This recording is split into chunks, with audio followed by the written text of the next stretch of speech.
Good morning, youth. Happy Quarantine Sunday number 7. I'm hoping we just have one more week of quarantine and then we can be back to meeting together. I'm thinking because they extended it to the middle of this month, May, and so that would mean that the third Sunday in May we should be able to meet back together. Maybe it's going to be, with masks on or something, but anyway, hopefully we can. And looks like this is going on so long that we're going to have to add graduation into our after quarantine party. So we'll have a bunch of birthdays to celebrate and graduation and everything else. So should be a real hootenanny. Today, our lesson is continuing in Luke. We're going to be chapter 14 today, verses 1 through 24. And so if you want to pause and read through that. But Jesus has gone to eat at the home of a prominent Pharisee, we read here. And so this guy is, probably a member of the Sanhedrin, which is the Jewish ruling council. And Jesus is being carefully watched by the Pharisees and the experts in the law that were there and stuff, and they're trying to catch him in something that he does or something that he says in order to arrest him. So they're trying to catch him breaking one of their laws in order to arrest him is what they're doing. And you see, Jesus is teaching what he is teaching the people then and still teaching us today is God's true desire to have a personal relationship with us, with them, and for us to then follow God, follow His will in our lives. And that was taking away from the power and the social status that the religious leaders had in that day, and they didn't like it. And so that's the reason that they're really trying to stop Jesus. But they were leaders really in title only, though, because they were the experts in the law, and they were the Pharisees and all that, but they weren't really leading the people in, instead of loving and teaching the people about God, they were using them and abusing them and all to make themselves more powerful and more prominent. And so Jesus recognizes their hypocrisy in this example here, and asks them about it. You can read that in verses in the first part of chapter 14 there, and he calls them out on it. It's verses 3 through 6, and verse 6 says, "And they had nothing to say." He calls them out on it, and they had nothing to say, right? Because they knew that they were wrong. They knew they were wrong. But were they going to change? No, and it's unfortunate. They weren't going to do anything about it. It's like when if you get caught in telling a lie to your parents, and imagine if you just didn't care. Well, I don't care. Whatever. I don't care. I lied to them. Whatever. No big deal. I know I'm wrong, but I'm not going to change. I'm going to keep doing it. That's how they were right there. And so anyway, in their silence, because they didn't have anything to say, so they're sitting there silent, and they'd been called out. They had just witnessed a miracle of Jesus healing this man. And so Jesus takes this opportunity to talk to them about humility. And so he uses a parable about picking your seat at the table at a wedding feast. Okay, and so in their time, it was their custom for the guest with the highest social status to be seated closest to the host. And so then they would be served first, and it's the place of honor, and then so on down the line.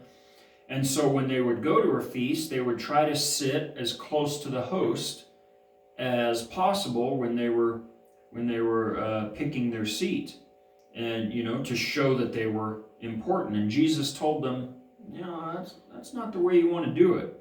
You don't want to pick the place of honor, or the host may come and bring someone of higher position and ask you to move down, the table and further away. So, you'd be humiliated, right?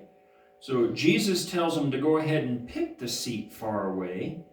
And so when the host sees where you're sitting, then he's going to come to you and have you move up closer to a place of honor. And his whole point in this was to live and act with humility. Don't think you are better than anyone else, and don't make it your goal in life to gain social standing, but let God reward you for what you do. Let God move you up, I guess you would say, and reward you. And your life, it should be focused on following God's will and bringing his love to others. God's will is for us to love him and to love others. Jesus tells us that the most important commandment is to love the Lord your God with all your heart, soul, mind, and strength. And the second is like it, to love your neighbor as yourself. We've talked about this before. If you look at the 10 Commandments, they're all focused on that. They're focused on loving God and loving others. And Jesus goes on to say, that when you invite guests over, don't invite those who you know will turn around and invite you back, but invite those who you know can't pay you back. In that way, he's telling us to show unconditional love.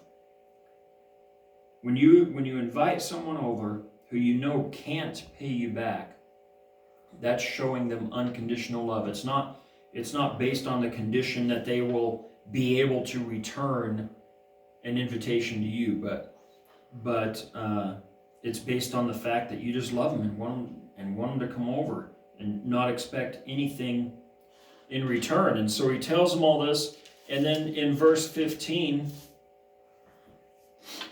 so I hope you read through all that, but then in verse 15, someone says, "Blessed is the one who will eat at the feast in the kingdom of God."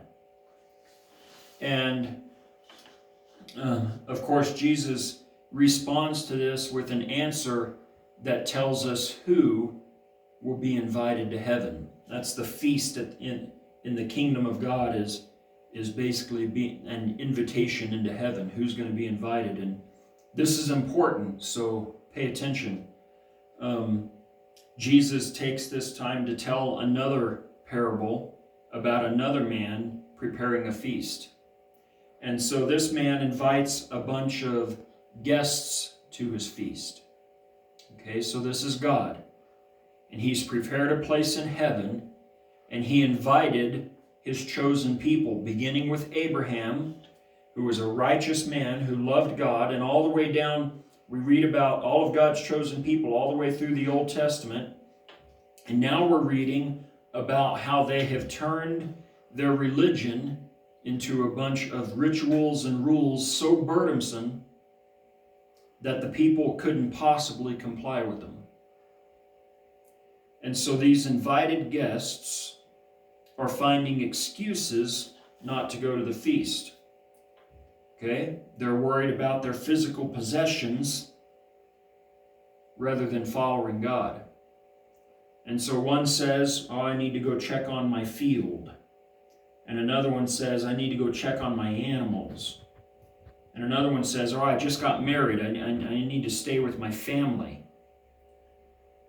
It doesn't matter what the excuse is. If it keeps you from following God, it's wrong, right? If you put it ahead of God, it's wrong. God knows that we have things and need things and have family and all that, and He's not trying to tell us not to have that or take that away from us. He gave it to us to enjoy, but not to take the place of Him in our hearts.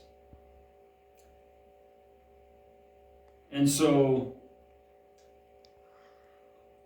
that's what the religious leaders were doing, though, is they were worried.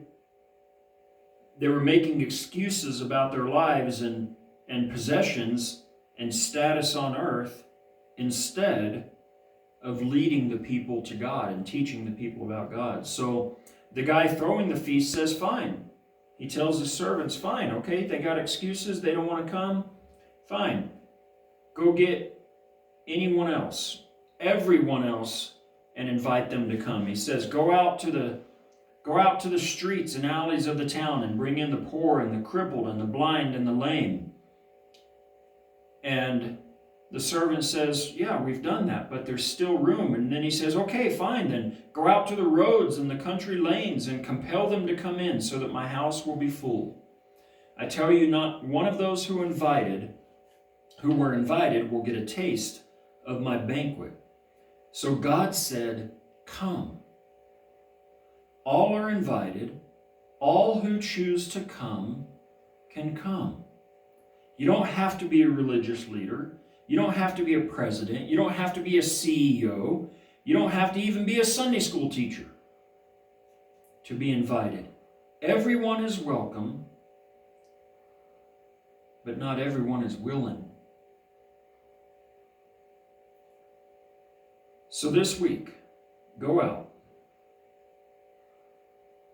Whether it's socially online or people that maybe you can get to go to a grocery store or whatever, but be the spread.